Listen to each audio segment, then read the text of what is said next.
નેત્રંગ બજારમાં હલકી કક્ષાના પેવર બ્લોક બેસાડવામાં આવતા સાંસદ સભ્યએ અધિકારીઓ અને પદાધિકારીઓનો જાહેરમાં ઉઘાડો લીધો હતો।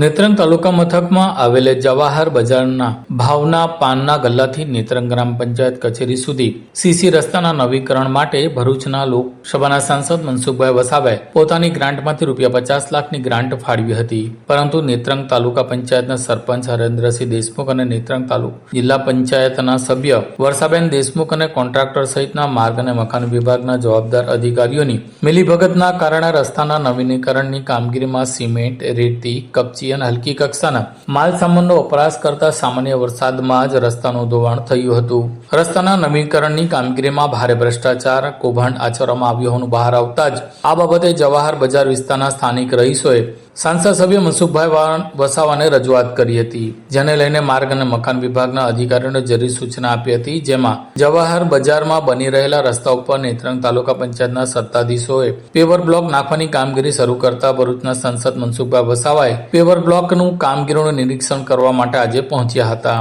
જો કે મનસુખભાઈ વસાવા આજે પેવર બ્લોકની ક્વોલિટી જોઈને તેઓ અકળાયા હતા, કેમ કે પેવર બ્લોક તકલાદી અને હલકી કક્ષાનો હોવાનું બહાર આવતા જ સાંસદ સભ્ય મનસુખભાઈ વસાવાએ અધિકારીઓનો ઉઘાડો લીધો હતો, જેને લઈને